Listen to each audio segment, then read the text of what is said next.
आज जब मेरे पापा घर आएंगे तो मैं पापा से नहीं बोलूंगी। क्यों गुड़िया, आज फिर क्या हुआ? सुबह मैंने पापा से कहा था कि आज भोजन लेने मुझे भी साथ ले जाएं, परंतु पापा मुझे साथ नहीं लेकर गए।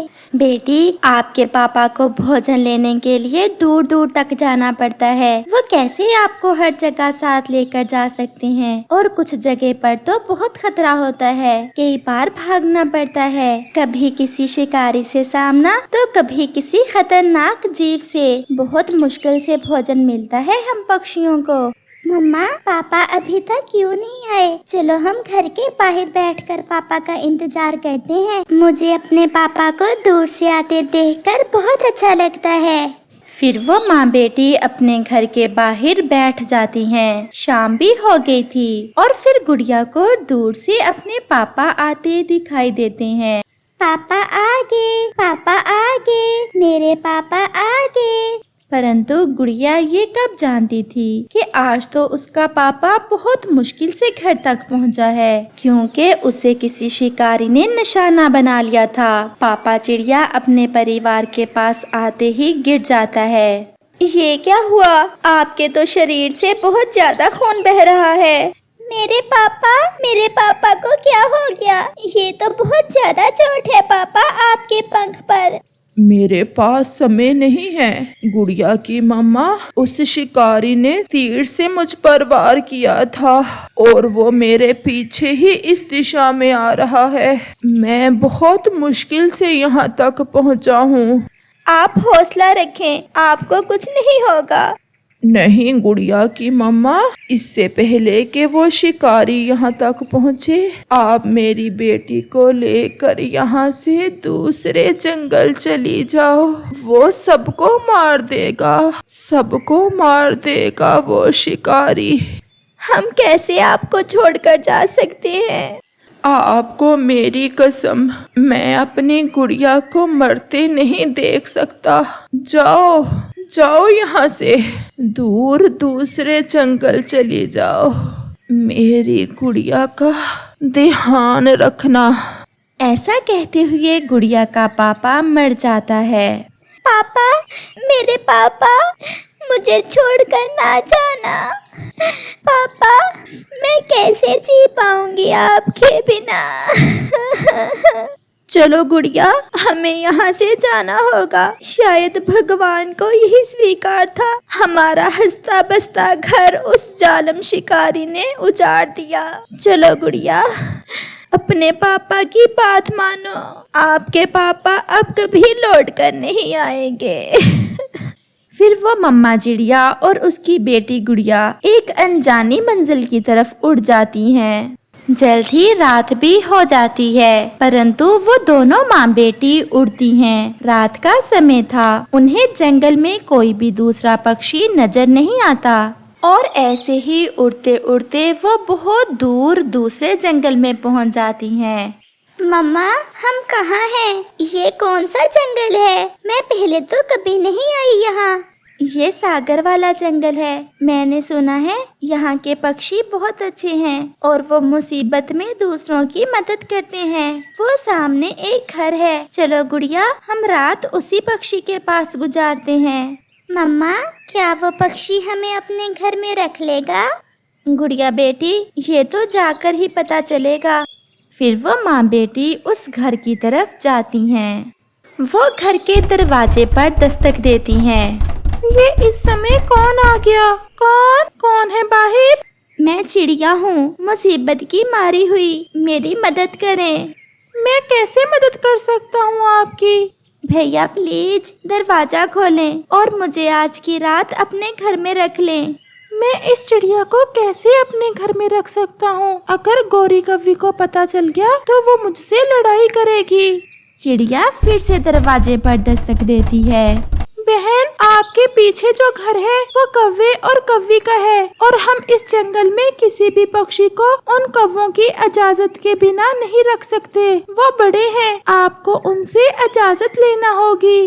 मम्मा, आप तो कहती थी ये पक्षी बहुत अच्छे हैं, ये तो हमारी मदद ही नहीं कर रहे। चलो बेटी, हम उन कव्वों के पास ही जाते हैं। वो माँ बेटी फिर से उड़ती हैं और थोड़ा ही दूर कव्वे और कव्वी के घर पहुंच जाती हैं। वो दरवाजे पर दस्तक देती हैं। लो कालू, फिर आ गया कोई इस समय मदद लेने। भोजन पहले ही नहीं है इस जंगल में। मैं देखता हूँ। फिर कालू कौवा बाहर आता है। जी बताएं, किससे मिलना है इतनी रात को? मैं पहाड़ों वाले जंगल से आई हूँ। मेरा पति मर गया था। हमारे जंगल में शिकारी आ गए थे। मैं बहुत मुश्किल से भागकर यहाँ तक पहुँची हूँ। प्लीज मेरी मदद करें। भागो यहाँ से, बड़ी आई मदद लेने वाली। हमारे जंगल में भोजन की बहुत कमी है। हम तो पहले ही भोजन को मर रहे हैं। ये सुनकर गोरी भी घर से बाहर आती है। सुनो चिड़िया, किसी और जंगल में चली जाओ। इस जंगल में तुम्हें कोई भी अपने घर में नहीं रखेगा, क्योंकि मैंने सबको रोक रखा है कि किसी अजनबी को इस जंगल में नहीं रहने देना। ये सुनकर चिड़िया रोती हुई वहाँ से चली जाती है। वो थोड़ा दूर जाकर एक पेड़ पर बैठ जाती हैं और वो रोने लग जाती हैं। मम्मा, आप हमेशा यही कहती थी कि हमें हमेशा दूसरों की मदद करना चाहिए। फिर ये पक्षी हमारी मदद क्यों नहीं कर रहे? गुड़िया, ये पक्षी डर रहे हैं कि कहीं हम उनके हिस्से का भोजन न खा लें, और ये हमें इस जंगल में रखना नहीं चाहते।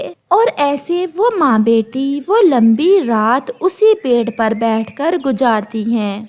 सुबह हो जाती है। गुड़िया अपनी मम्मा के पंखों में छुपकर सोई हुई थी। सूरज की रोशनी से उसकी आंख भी खुल जाती है।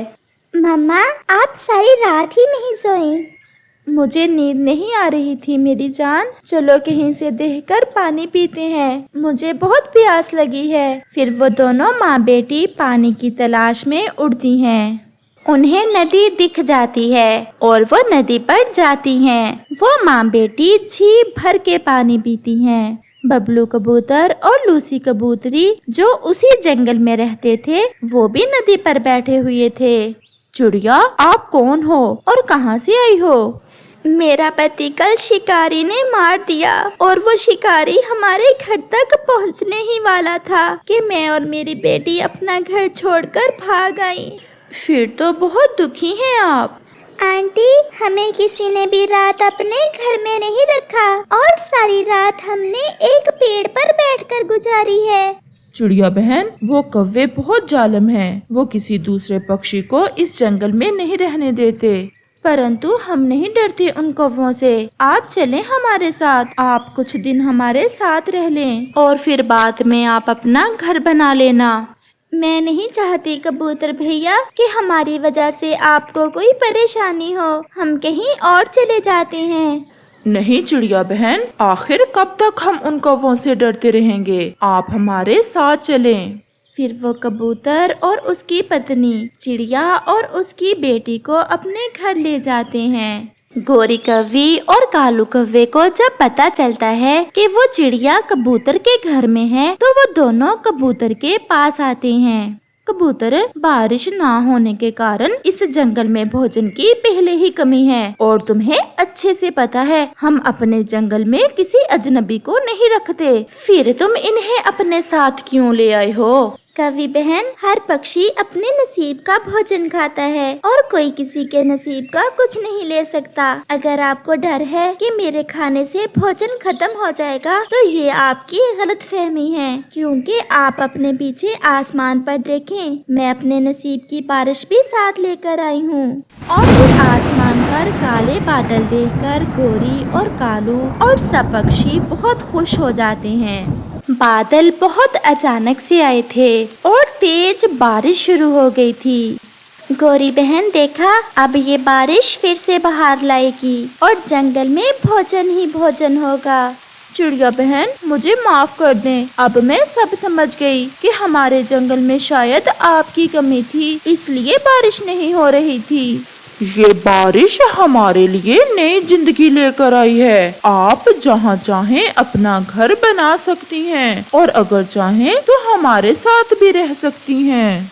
और फिर ऐसे चिड़िया उस जंगल में रहने लगती है। जो दुख उसे मिले थे वो भूलने वाले तो ना थे, परंतु समय ही दुखों का मरहम होता है। वो चिड़िया बहुत गरीब थी। उसने सारी जिंदगी ईमानदारी से सब काम किए थे, कभी किसी के साथ बुरा नहीं किया था। जबकि वो गरीब थी, फिर भी वो हमेशा दूसरों की मदद करती। परंतु अब तो भगवान की तरफ से उस चिड़िया और उसके परिवार पर एक बड़ी परीक्षा आन पड़ी थी, क्योंकि उस मम्मा चिड़िया को दिल की तकलीफ थी और डॉक्टरों ने उसे बताया था कि ऑपरेशन के सिवा उसकी बीमारी का कोई हल नहीं है।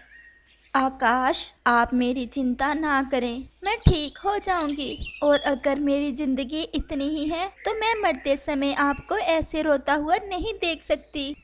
कुकू की मम्मा, मैंने कितनी बार बोला है आप ऐसी बातें ना कहा करें। मैं आपका ऑपरेशन करवाऊंगा और फिर देखना जब हम दोनों अपने कुकू के साथ फिर से नदी पर जाकर खेला करेंगे। परंतु ऑपरेशन के लिए तो पूरे 100 दाने चावल के मांग रही है चील दीदी, वो कहाँ से आएंगे?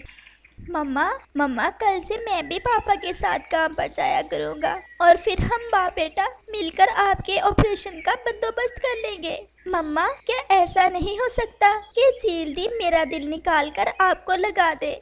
कुकू मेरी जान, फिर ऐसी बात कभी ना करना। मम्मा पापा अपने बच्चों को देखकर तो ही जीते हैं। मैंने अपनी जिंदगी गुजार ली, बस मैं आपकी आंखों में आंसू नहीं देख सकती। कुकू के पापा, कुकू तो अभी छोटा है और अगर आप ऐसे रोएंगे तो फिर कुकू कैसे खुद को संभाल सकेगा?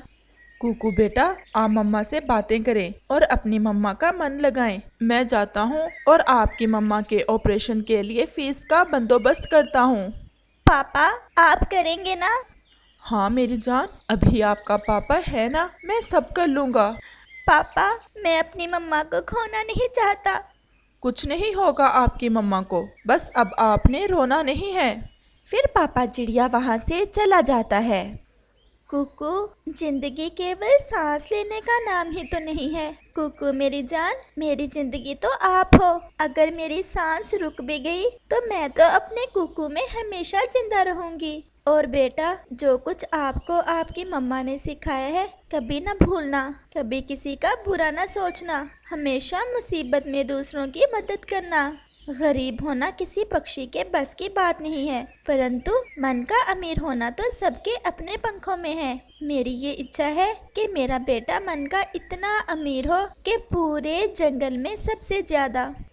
मैं अपनी मम्मा की आशा को कभी नहीं तोड़ूंगा और मुझे भगवान पर पूरा विश्वास है। भगवान मेरी आशा भी नहीं तोड़ेंगे। मेरी मम्मा ठीक होगी, जरूर ठीक होगी, फिर से मेरे साथ खेलेगी। 100 दाने चावल तो उस गरीब पक्षी के लिए बहुत ज्यादा थे। वो ये नहीं जानता था कि वो कहाँ जा रहा है, परंतु वो तो उड़ता ही जा रहा था। कुकू के पापा का दिमाग काम नहीं कर रहा था। फिर वो उड़ते उड़ते एक पेड़ पर जाकर बैठ जाता है। मैं अपनी आंखों से कैसे कुकू की मम्मा को मरता हुआ देख सकता हूँ, जबकि उसका इलाज भी हो सकता है। ये सब मेरे कारण हुआ है। अगर कुकू की मम्मा मरी तो उसका जिम्मेदार मैं ही हूँगा, क्योंकि मैं उसका इलाज ही नहीं करवा सकता। फिर कुकू का पापा नदी की तरफ गौर से देखे जा रहा था। शायद वो तो हार मान चुका था और वो तो खुद को खत्म करने वाला था। वो तो आत्मघाती करने वाला था।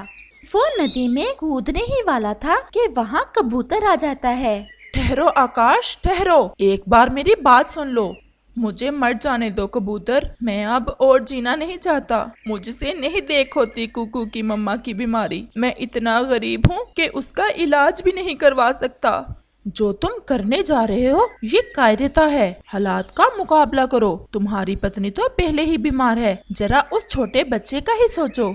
मेरे पास उस छोटे बच्चे के सवालों का जवाब नहीं है। मैं हर रोज शाम को जाकर उसे कहता हूँ कि कल आपकी मम्मा का ऑपरेशन करवाऊंगा, और वो बच्चा हर रोज जब मैं घर से निकलता हूँ तो पूछता है कि पापा आज तो आप कुछ कर लोगे ना।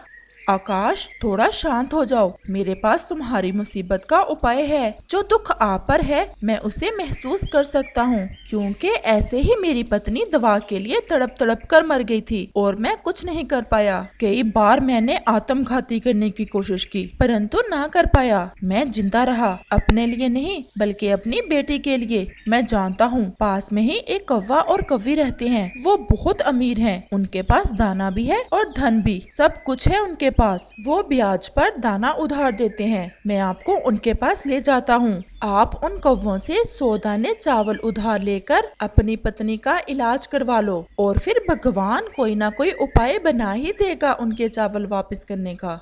कबूतर, क्या ऐसा सच में है? क्या वो मेरे कुकू की मम्मा के इलाज की फीस दे देंगे?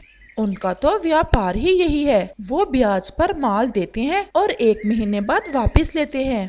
आप मुझे उनके पास ले जाएं। अगर मेरी पत्नी ठीक होगी तो मैं उनका कर्ज भी वापस कर दूंगा। फिर कबूतर और आकाश चिड़िया वहाँ से कौवे और कौवी की तरफ जाते हैं। 100 दाने चावल के लेना है कबूतर जी आपके मित्र को। जी जी गौरी बहन जी, 100 दाने चावल। कबूतर जी, इसका ब्याज पता है कितना होगा? अच्छा है, आप ही बता दें। 100 दानों के साथ 100 दाने और चावल के, और या फिर 100 दाने मकई के। अगर स्वीकार है तो बताओ, नहीं तो ना अपना समय जाया करो और ना ही हमारा। आप मुझे 100 दाने चावल दे दें, मैं आपको 100 दाने चावल और ब्याज 1 महीने तक वापस कर दूंगा। देख लो बे कबूतर, इस चिड़े को तो हम जानते नहीं हैं। अगर तुम हाँ करते हो तो ले जाइए 100 दाने चावल, परंतु 1 महीने से जितने दिन ऊपर हुए ब्याज के साथ और ब्याज बढ़ता चला जाएगा। हमें स्वीकार है, आप चावल दे दें। ये ले जाएं, पूरे 100 दाने हैं, गिन सकते हो। और चिड़े जी, हमारा तो व्यापार है, अगर तुम्हारी पत्नी मर भी गई तो हमारा माल हमें वापस करना होगा। फिर न कहते फिरना, कौवे बहुत जालिम है। आकाश खामोश रहता है। फिर कबूतर और आकाश कौवे और कौवी से 100 दाने चावल के लेकर वहाँ से चले जाते हैं। कबूतर, आपने मेरे लिए इतना कुछ किया, विश्वास किया मेरा, मैं ये आपका एहसान कभी नहीं भूलूंगा। आकाश, आप अंदर आकर मेरे घर में देख सकते हो, मेरे पास तो केवल चंद दाने सरसों के पड़े हैं, वो भी सूखे हुए। मैं और मेरी बेटी वही खाएंगे। अगर मेरे पास 100 दाने चावल होते तो मैं आपको जरूर दे देता। मुझे आप पर पूरा विश्वास है। ऐसे कुकू का पापा आज अपनी पत्नी के इलाज के लिए फीस का बंदोबस्त कर ही लेता है। वो तो बहुत खुश था। आज बहुत दिनों बाद वो खुश था।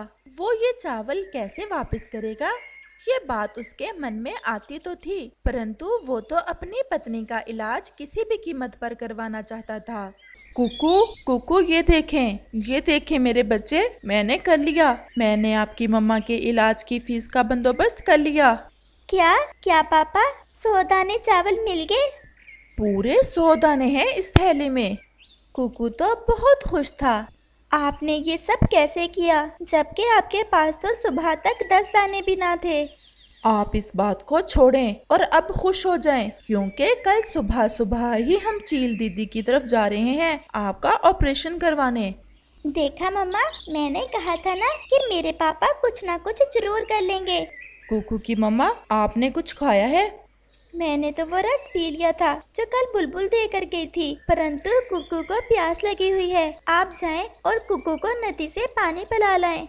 मैं अभी जाता हूँ और मैं अब के बाद कभी आपकी आंखों में आंसू न देखूं। अच्छा जाएं, खुद रोते रहते हैं और मुझे रोने से रोक रहे हैं। अब हमारे कुकू की मम्मा ठीक हो जाएगी और सब फिर से पहले जैसा हो जाएगा। ऐसा कहते हुए कुकू का पापा कुकू को नदी पर पानी पिलाने साथ ले जाता है।